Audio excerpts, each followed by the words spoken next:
Hello again, and welcome to Hoojies Garage. This is going to be unfortunately the last chapter from the Saab museum. The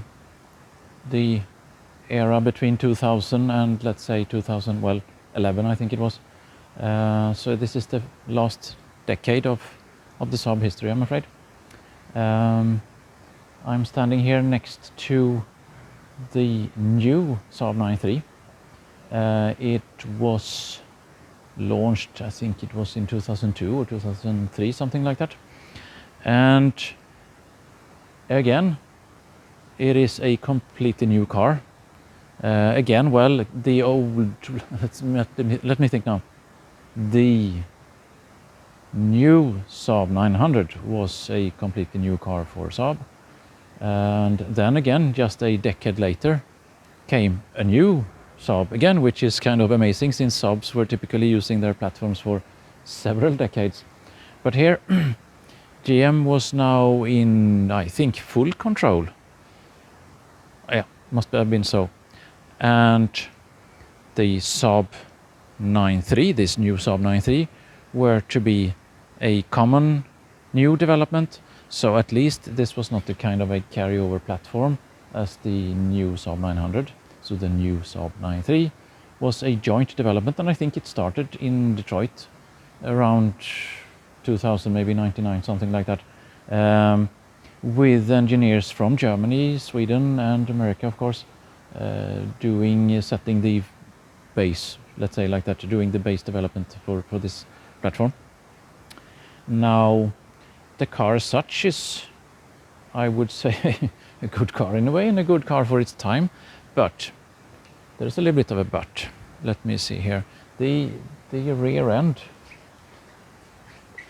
was, or is, a bit more like the 9.5 sedan. It's a sedan, and unfortunately Saab became a bit more mainstream, which might be quite a natural thing when you're integrated into a large organization where you typically aren't as, how shall I say, as brave, I would say. As brave as smaller companies sometimes are, for good and bad, of course. And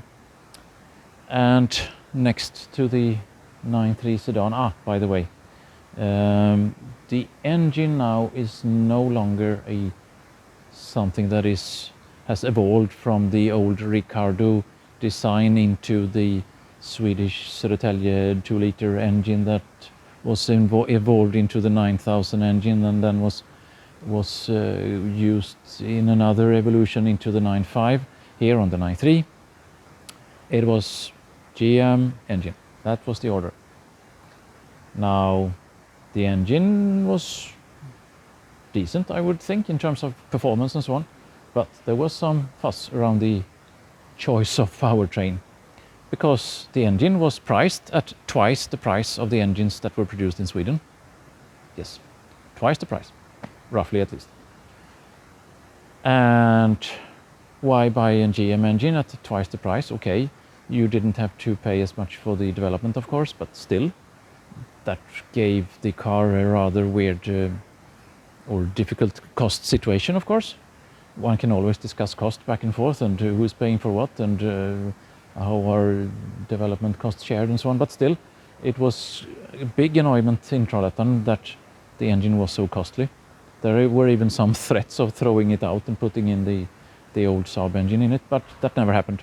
There were some other engines though, the V6, I think that also even the 9000, the new 900, the 9.5, all those got some V6 engines, for instance, as options, even in diesel version. And I think that this one also got a Fiat. I think so, a Fiat design somehow. GM was in bed with Fiat at some point in time. Anyhow, next to it is the 9.3 convertible. The old 9.3 convertible I haven't been able to find here. It must be somewhere, some car somewhere, but not at display right now. But the new 9.3 convertible was a huge success, I must say. I think it was the best-selling car of all cars in the world in its little niche or segment. It has a bit more character also for sure. And let me think now. An estate was made on the 9.3, and we have one over there. Just let's take a closer look on that one. Yeah, here we have the estate version of the Saab 9.3. I would say very good looking. There was some disappointment among die-hard Saab enthusiasts that it's not a wagon back, but still, this was quite a lineup for being Saab, a little poor company. The Sedan, the Convertible, and the estate. Now, there's one thing that's missing here. During this era, SUVs were becoming quite a bit popular also in Europe. It was starting to pick up. BMW had launched, I think, the X5 and the X3 for sure. And there were, well, let's say like this, there was a project. There was a project at Saab to do an SUV also on this platform. It even has a project name. I think the Sedan was the 440, this was the 442, was this the 441? I don't remember, maybe. But the SUV was called 443. And it was not just a, let's say, cross-country, something where they had lifted up the car. The car was okay with this styling cues, is that the right word? So it for sure looked, it was a clear sibling of this generation of Saab cars. But it was bigger, it was an SUV, it was high, tall, whatever you say. And it was based on the platform, but modified in many ways. And with that car in production, let's say, when could that have happened then?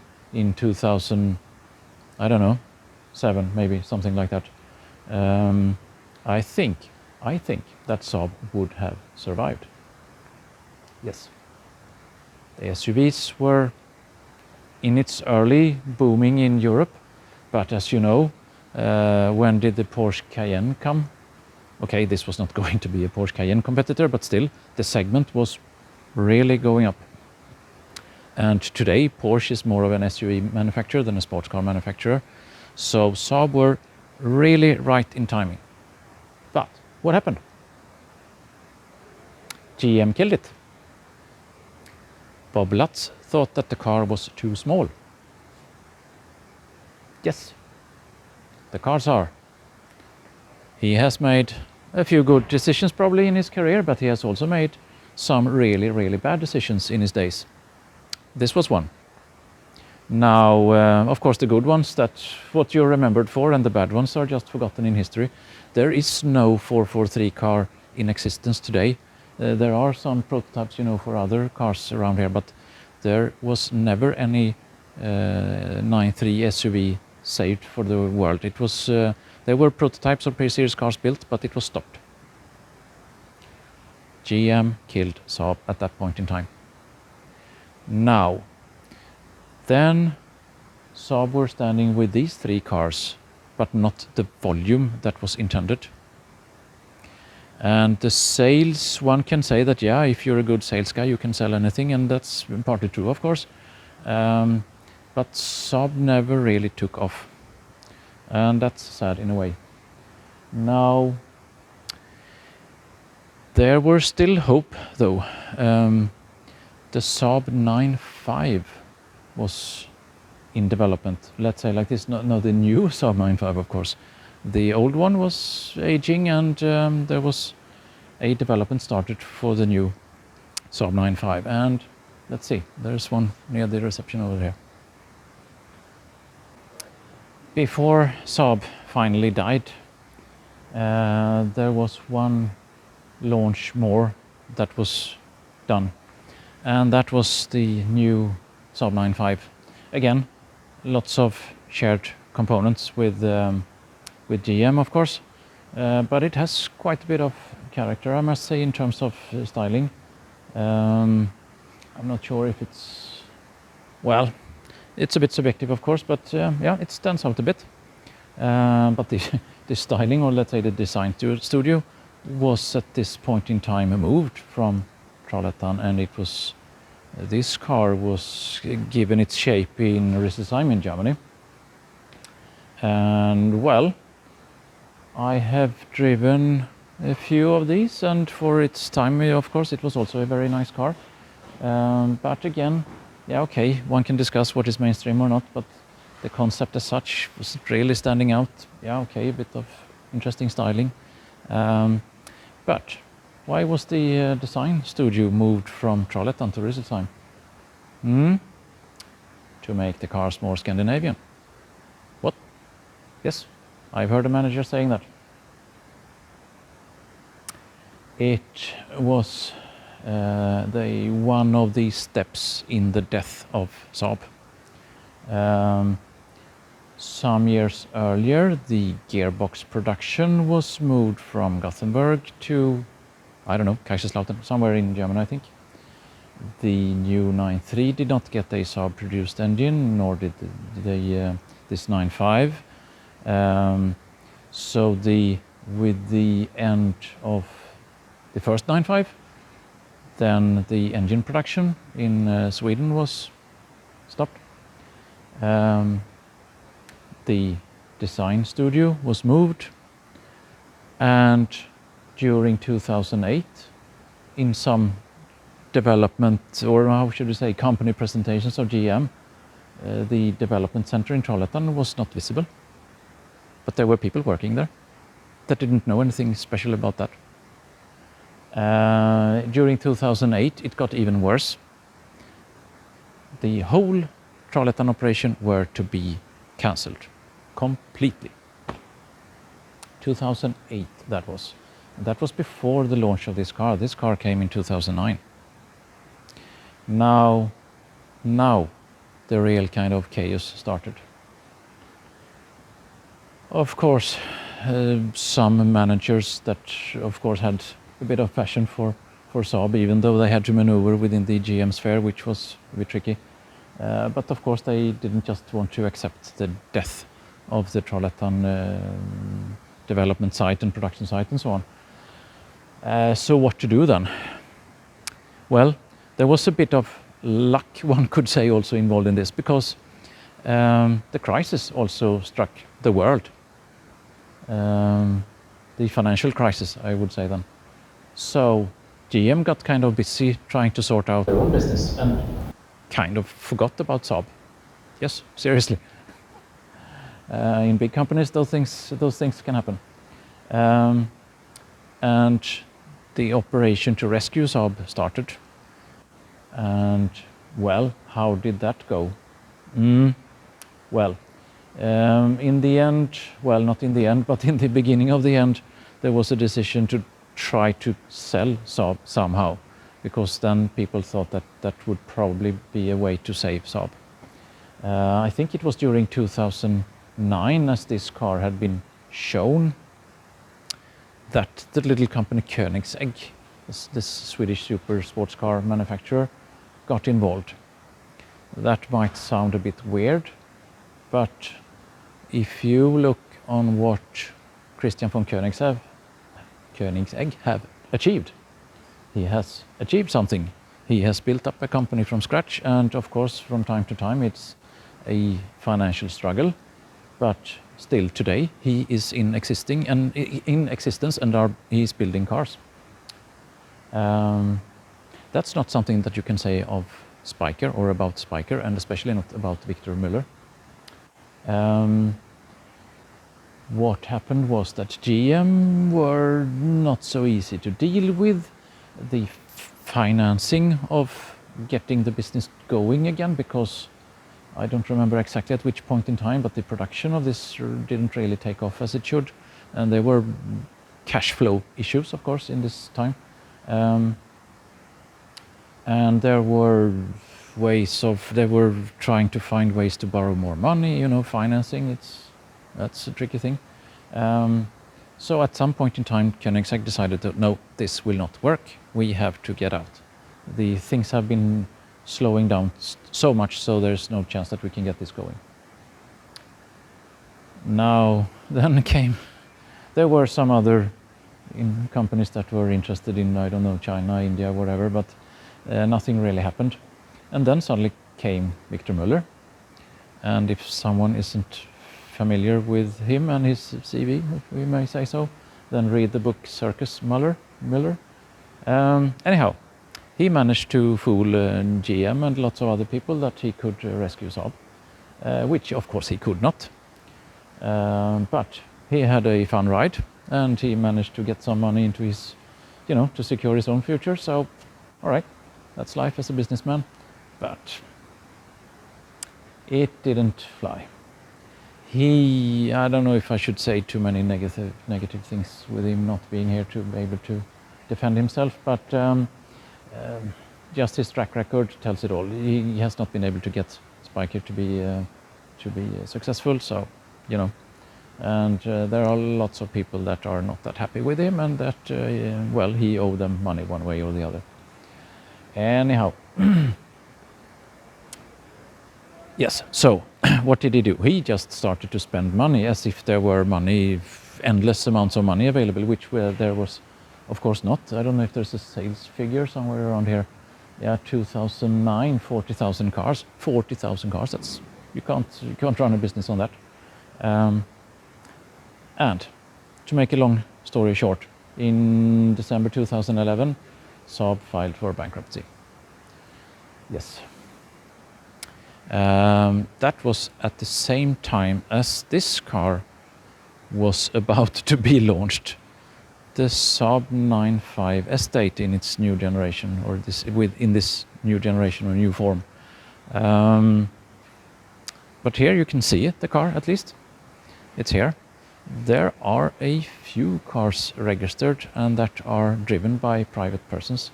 How come? The car was never really homologated.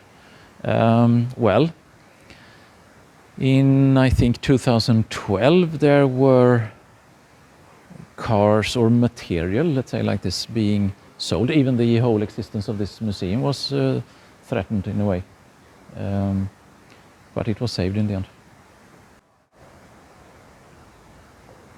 Now, I don't know how many of these estates that were made as a pre-series car or something like that, but I would guess maybe some 20 cars or something, or at least some 20 cars were sold on that auction that came after the bankruptcy of Saab.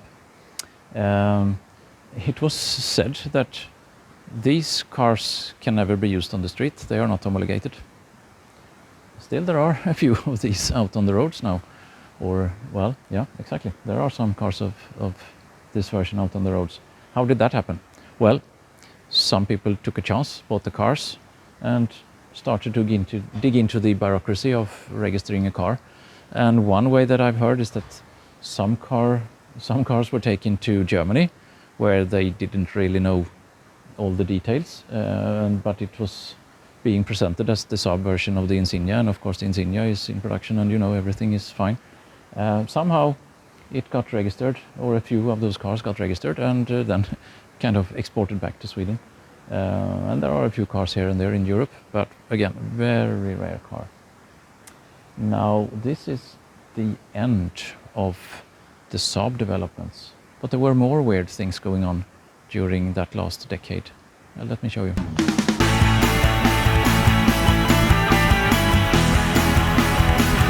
Now, during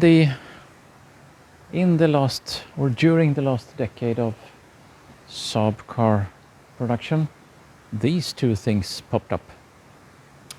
This is a Subaru Impreza in estate shape, but with the Saab badge on the bonnet, and I don't know, yeah, a Saab grille, and some small changes to the interior, but a Subaru. It never sold very well as far as I can understand. Weird project. And then we have the Saab 9. Then we have the Saab 9.7, which is a Chevrolet Trailblazer, and there were other cars with different GM badges on. Let me think now, the Oldsmobile, Buick, and so on. and they also got a Saab badge on this car.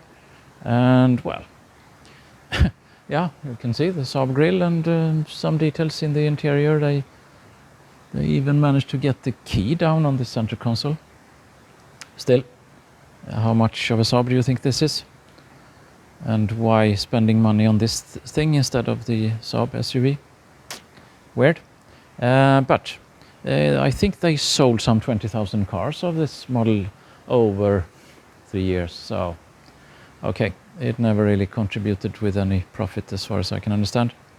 There's one car that has relation to Saab also, but it's not shown here because it's not the Saab in a way.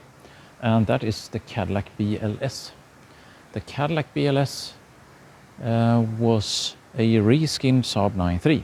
So it was kind of the other way around. GM thought that was a good idea. So the whole car got kind of a Cadillac-ish styling. I think only the roof was kept from the 9.3, but of course everything else was that Saab 9.3 car.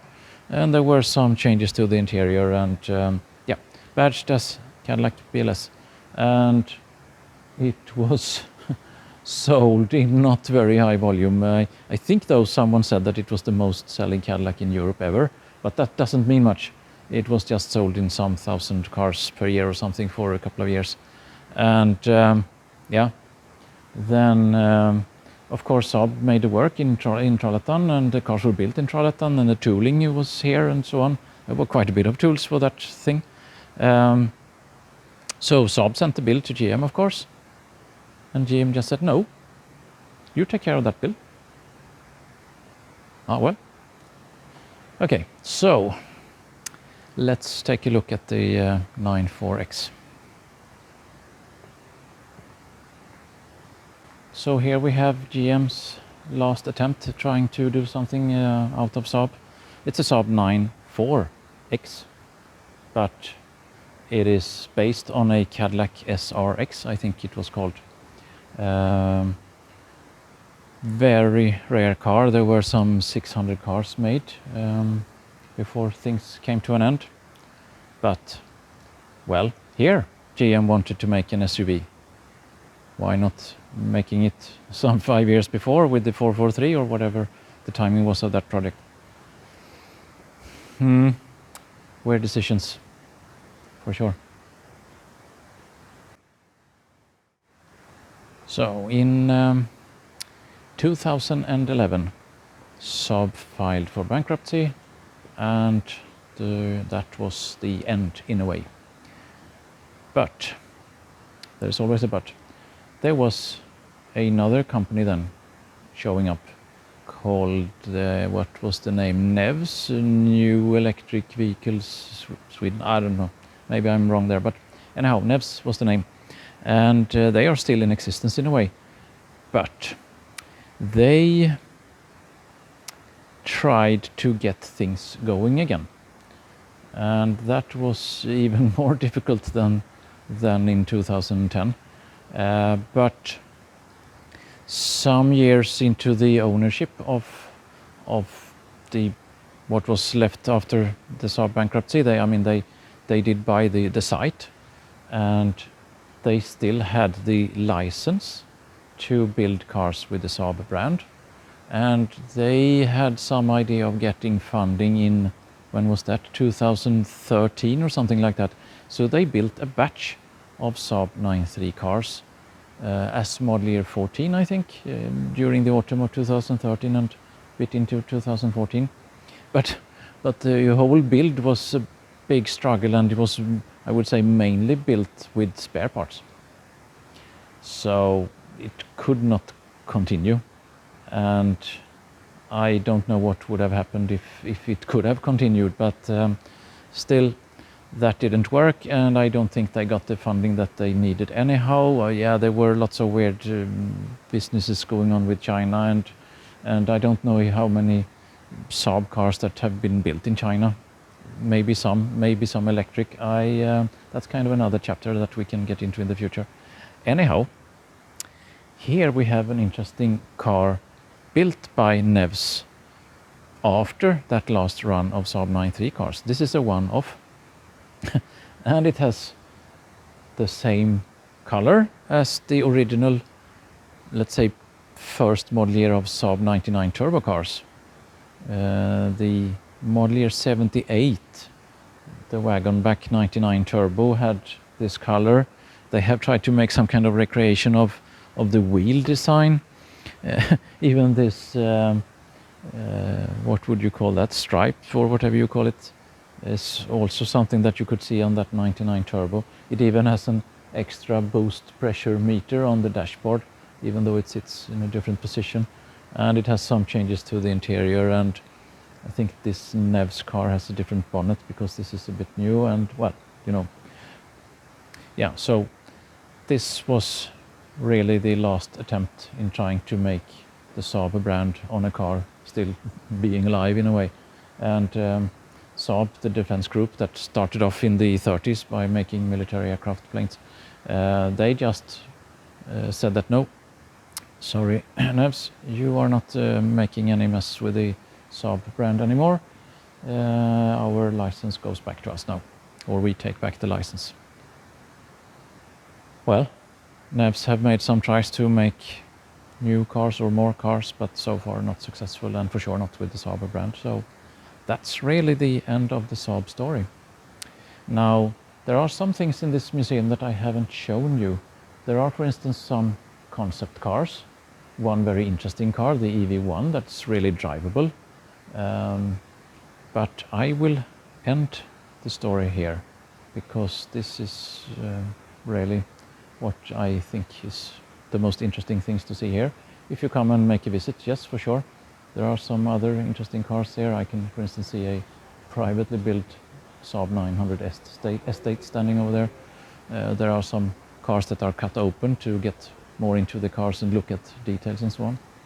But that's all from the Saab Car Museum and Hoojies Garage. So take care, more will come. Bye bye.